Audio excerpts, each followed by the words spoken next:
ఉత్తరప్రదేశ్ వారణాసిలోని ప్రసిద్ధ కాశీ విశ్వనాథ ఆలయంలో వేద గడియారం కొలువుదీరింది. ప్రాచీన భారతీయ చక్రవర్తి విక్రమాదిత్యుని కాలం నాటి కాలగణన సంప్రదాయాల స్ఫూర్తితో ఈ గడియారాన్ని తీర్చిదిద్దారు. ఆలయ ఆవరణలోని శంకరాచార్య చౌక్లో దీనిని ఏర్పాటు చేశారు.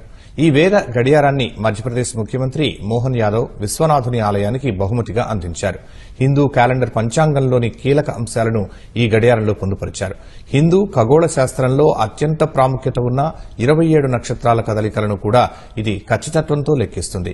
ఈ గడియారం కేవలం సమయాన్ని సూచించడమే కాకుండా భక్తులకు ప్రాచీన హిందూ ఖగోళ విజ్ఞానాన్ని, అప్పటి కాలమాన వ్యవస్థను కళ్లకు కట్టినట్లు చూపుతుంది. భారతదేశ ప్రాచీన వారసత్వాన్ని పునరుద్దరించడానికి, దాన్ని మరింతగా ప్రోత్సహించడానికి ఇదొక గొప్ప అడుగు అని భక్తులు హర్షం వ్యక్తం చేశారు.